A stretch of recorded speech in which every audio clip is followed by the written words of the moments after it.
안녕하세요. 컴퓨터 일반 과목을 맡은 이상미입니다. 자, 오늘 첫 시간이 되겠는데요. 오늘은 첫 번째 과목인 전자계산기 구조부터 시작해 보도록 하겠습니다. 자, 컴퓨터 일반은 굉장히 여러 과목으로 구성이 되어 있는데요. 그 중에 첫 번째로 수업을 들으실 과목은 전자계산기 구조입니다.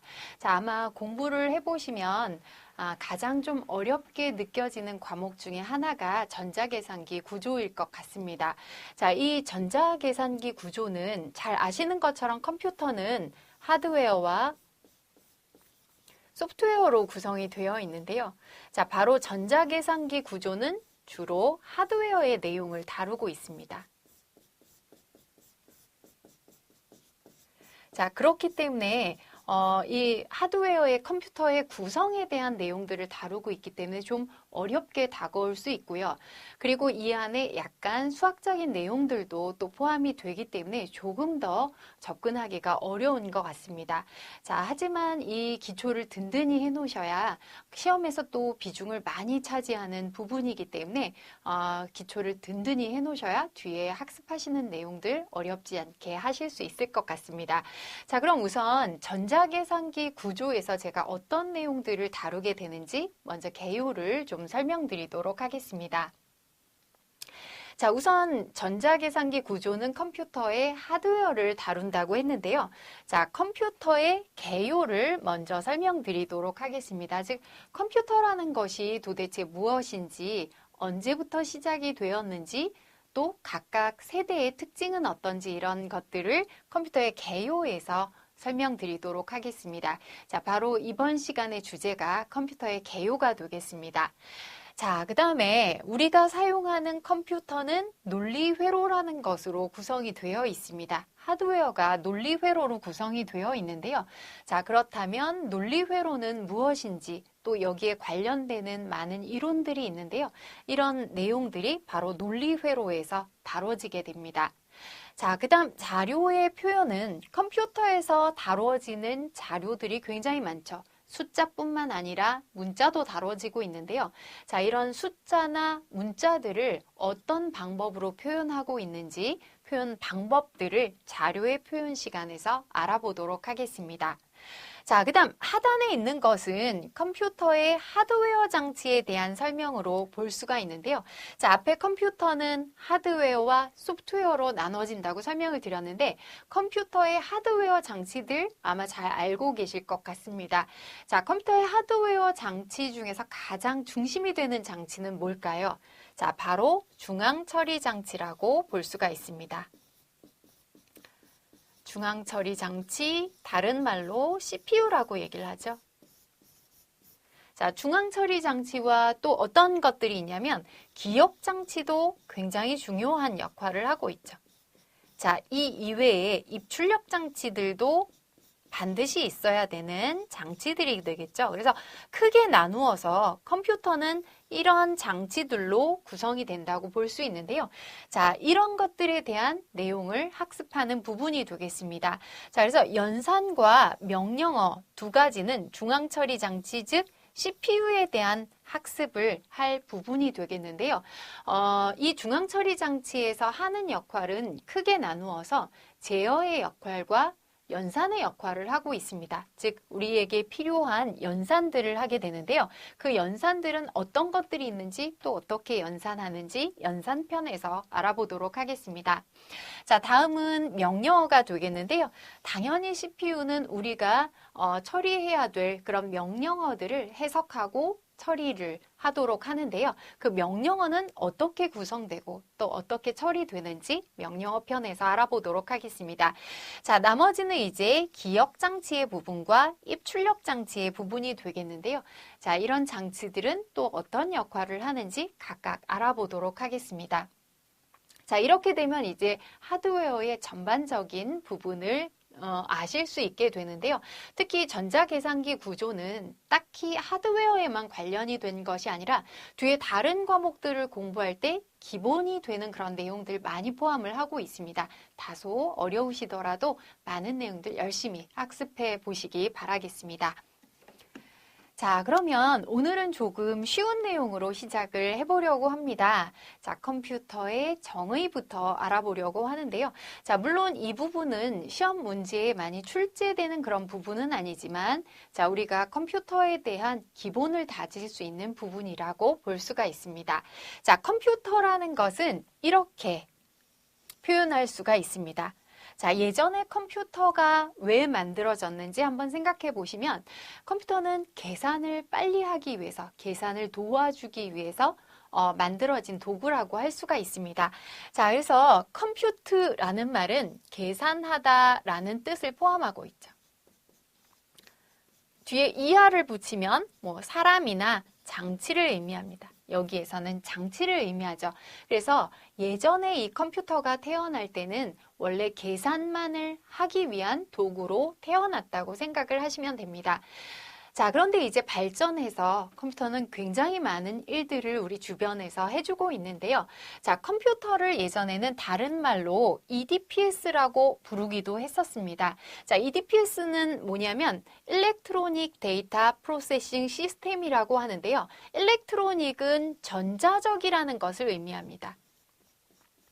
즉, 전자적으로 데이터를 처리하는 시스템이다 라는 의미로 컴퓨터를 EDPS다라고 부르기도 했습니다. 자, 또는 다른 말로 ADPS다 라고 부르기도 했는데요. 자, 이 A는 오토매틱을 의미합니다. 즉, 자동적으로 데이터를 처리하는 시스템이다 라고도 얘기를 했었습니다.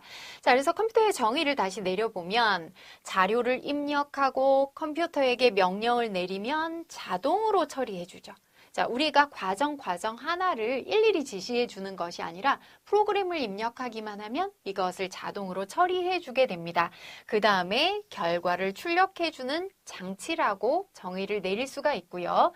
자, 예전에는 컴퓨터가 단순한 연산을 하기 위해서 사용이 되었는데요. 지금 현재는 단순한 연산뿐만 아니라 입력된 자료를 논리적으로 처리를 해주기도 하죠. 자, 이런 것을 하는 정보 처리 기계이다 라고 얘기할 수가 있습니다. 자, 그래서 예전에는 계산만을 하기 위한 도구였는데 지금 현재는 굉장히 많은 역할을 하는 장치로 발전을 하고 있다라는 얘기가 되겠습니다.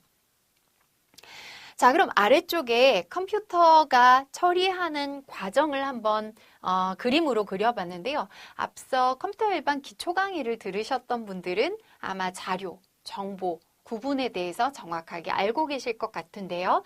자, 자료라는 것은 우리 주변에 널리 있는 것들, 여러 가지 우리 주변에 있는 것들을 모두 자료라고 얘기합니다. 즉, 데이터라고 얘기를 하는데요. 자, 이것을 우리는 컴퓨터에 입력을 하게 됩니다. 자, 여러 가지 장치를 통해서 컴퓨터에 입력을 하면 이것을 가공하고 처리를 해서 우리에게 의미 있는 정보, 즉 인포메이션을 만들어준다는 것입니다. 주변에 많은 데이터들을 컴퓨터를 통해서 가공을 한 다음에 우리가 어떤 목적에 사용할 수 있도록 정보로 만들어준다고 볼 수가 있습니다. 자, 그럼 컴퓨터의 정의 이렇게 정리를 해보시면 되겠습니다. 자, 그 다음 컴퓨터가 가지고 있는 특징인데요. 자, 특징 아주 쉽게 이해하실 수가 있을 것 같습니다. 자, 우선 컴퓨터는 고속성을 가지고 있습니다. 속도가 굉장히 빠르다는 것이죠. 많은 양의 데이터를 빠른 시간에 처리할 수 있는 특징, 고속성을 가지고 있습니다. 자, 그 다음 컴퓨터는 정확한 것이 특징이죠. 입력된 데이터와 프로그램이 하면 처리 결과도 정확하다. 그러니까 무조건 정확한 결과를 내주는 것이 아니라 일단 입력되는 자료가 좋아야 한다는 것이죠. 입력되는 자료만 양질의 자료라면 출력이 되는 정보도 양질의 출력 정보가 나오게 된다는 거죠. 그래서 여기에 예전부터 이런 말이 있는데요. 기고라는 말이 있습니다. 자, 기고의 G는 뭐 가베지라고도 얘기하고 즉 쓰레기 또는 골드라고도 얘기를 합니다. 자, 요것은 인풋, 아웃풋을 의미하는데요. 입력, 출력을 의미하죠. 즉, 가베지가 들어가면 가베지가 나온다. 쓰레기가 들어가면 쓰레기가 나오고 또 골드, 금이 들어가면 금이 나온다. 입력되는 정보가 정확해야 출력되는 정보도 정확하다는 것을 나타내고 있는 용어라고 볼 수가 있습니다. 자, 그다음 컴퓨터는 대용량성을 가지고 있습니다. 굉장히 많은 자료들을 기억하고 처리할 수 있습니다. 자, 지금 현재는 빅데이터의 시대라고 하는데요. 이런 굉장히 많이 발생되는 데이터도 컴퓨터가 아주 잘 처리를 하고 있습니다. 자, 그다음 범용성이 또 특징이라고 볼 수 있는데요. 범용성이라는 것은 어떤 특수한 목적에만 컴퓨터가 사용되지는 않는다는 거죠. 여러 가지 분야에 여러 가지 목적으로 사용이 되고 있는데요. 자, 수치 자료뿐만 아니라 문자 처리 등의 다양한 처리를 할 수 있는데요. 이제는 빅데이터의 시대라서 정형화되지 않은 데이터들, 뭐 그림이라든지 사운드라든지 동영상이라든지 이런 데이터들도 모두 처리가 가능합니다. 아주 다양한 분야에서 컴퓨터를 사용할 수가 있다는 것입니다. 자, 그다음 호환성의 특징이 있습니다. 자, 호환성은 같은 소프트웨어를 컴퓨터 제조회사의 기종과 관계없이 사용할 수 있습니다. 예전에는 이런 호환성이 제공되지 않아서 굉장히 불편했던 그런 시절이 있는데요. 지금은 소프트웨어만 같으면 컴퓨터가 다르더라도 다른 컴퓨터로 옮겨서도 똑같은 작업을 수행할 수가 있습니다. 자, 이것을 호환성이라고 얘기를 합니다. 자, 컴퓨터의 특징, 고속성, 정확성, 대용량성, 범용성, 그리고 호환성이었습니다. 자, 그 다음에 이제 컴퓨터의 발전 과정이 되겠는데요. 자, 이 그림을 한번 보시면 굉장히 오래된 컴퓨터의 그림입니다. 자, 이건 우리가 인류 역사상 최초의 전자식 계산기라고 얘기하는 ENIAC이라는 컴퓨터가 있습니다. 자, ENIAC이라는 컴퓨터의 그림이 되겠는데요. 자, 이 지금 보시면 여기에 있는 이 장치가 모두 하나의 컴퓨터입니다. 한 대에 속해 있는데요. 자, 무려 그 무게가 30톤에 달할 정도로 굉장히 부피가 큰 형태의 컴퓨터라고 볼 수 있는데요. 지금 현재의 컴퓨터와는 굉장히 다른 것을 볼 수가 있습니다.